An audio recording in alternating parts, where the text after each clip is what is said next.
लखनऊ की जो खास बात है, तो जैसे कि बताया, लखनऊ 3 चीजों के लिए बड़ा मशहूर है।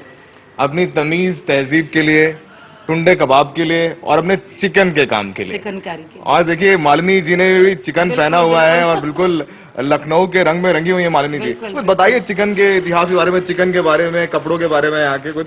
आज हिंदुस्तान ने, पूरी दुनिया में लखनऊ का सबसे ज्यादा मशहूर ये कपड़ा, खासतौर पे गर्मियों में जो मौसम आ चुका है, फागुन के बाद हर इंसान अपने दिल से चाहता है कि वो चिकन का कुर्ता पहने, औरतें जो है चिकन की बढ़िया सूट्स पहने, क्योंकि ये बहुत अच्छे से इनका जो कपड़ा है गर्मी को सोखता है, और इनकी एकदम नफीस लेकिन कमाल की जो कढ़ाई है वो नायाब है। नकल तो आजकल कहीं भी की जा सकती है, कहीं भी बनाया जा सकता है, दिल्ली बॉम्बे सब जगह बन सकता है, लेकिन असली चिकन के कारीगर यहीं के हैं। अब अभिज्ञान सर को मैं देता हूँ। सर, चिकन के बारे में बात कर रहे थे हम लोग। चिकन की दुकान में मेरा होना बिल्कुल ही लाजमी नहीं है।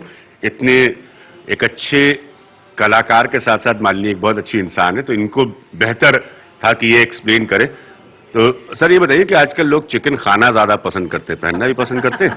वो चिकन अलग है, ये चिकन है, वो चिकन है। अच्छा, वो चिकन है और ये चिकन है जी। हाँ, वो बड़ा, इसमें बहुत फर्क है। बहुत फर्क है जी।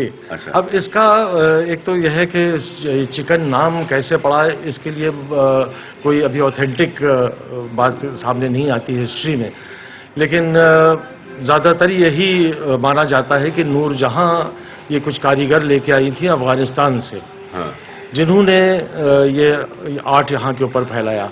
अब लखनऊ में इसको नवाबों ने इसको आगे बढ़ाया है। हाँ, हाँ, हाँ, हाँ। और अब ये नवाबों ने तो बहुत कुछ आगे बढ़ाया लखनऊ में। ये नेता वेता कुछ आगे बढ़ाते हैं, इस बातें होती है यहाँ पे, बड़ा सुनता हूँ मैं।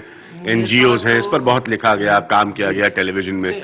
ये लोग कोई पुरानी कला को समर्थन देते हैं, सिर्फ ये अपनी नेतागिरी को समर्थन देते हैं? ने तो नहीं, लेकिन हाँ एक नाम आता है रूना बैनर्जी का, हाँ, जिन्होंने इसको काफी आगे बढ़ाया है। हाँ, सेवा उन्होंने शुरू किया, सेल्फ एम्प्लॉयड वुमेन्स एसोसिएशन, उसकी वजह से इन्होंने सबसे आगे इसको किया। लोग इस शहर का नाम खूब लूटते हैं, फायदा खूब लूटते हैं, और करना इस शहर के लिए सिवाय हाथ हिलाने के कुछ नहीं चाहते। नहीं, तो वो तो आप जानते हैं कि नेता जो है वो सिर्फ अपना फायदा चाहता है, उसको शहर जाए भाड़ में, उससे उसको मतलब। लखनऊ का फायदा कोई नहीं चाहता, लखनऊ का फायदा कोई नहीं। मैं डिबेट्स में सुनता हूँ लोग आके बड़ी बड़ी बातें करके जाते हैं, फिर कुछ नहीं करना। फिर एक छोटा सा हिस्सा बना है लखनऊ में जहां पर सियासत का केंद्र, जैसे हम सेंट्रल लखनऊ गए थे, और वहीं पर नेतागिरी होती सारी। अभिज्ञान, मुझे लगता है सब चीजों का जवाब यहीं पर है। हाँ। यही एक इतनी बड़ी ताकत है पब्लिक के पास, पसंद और नापसंदगी की सबसे बड़ा जवाब यहीं पर है। और मैंने आपको पहले ही कहा कि आज का वोटर बहुत बेकरार भी है, उसको यदि चीजें समझ में आई तो वाह भाई वाह, नहीं आई तो बहुत जल्दी ये, और ये बड़ी अच्छी बात है डेमोक्रेसी में भी। 2012 के चुनाव हुए हैं, उत्तर प्रदेश ने एक बहुत बड़ा परिवर्तन देखा, उत्तर प्रदेश ने, तो जनता बहुत अच्छे समझती है।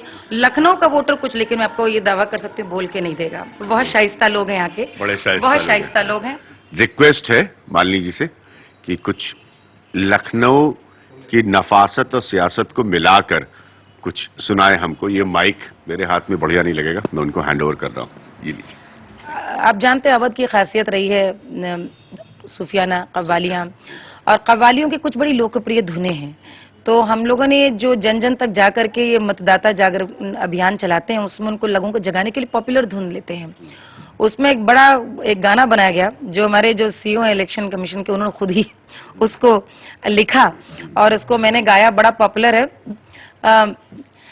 घर में बैठे तू काहे अलसात हो,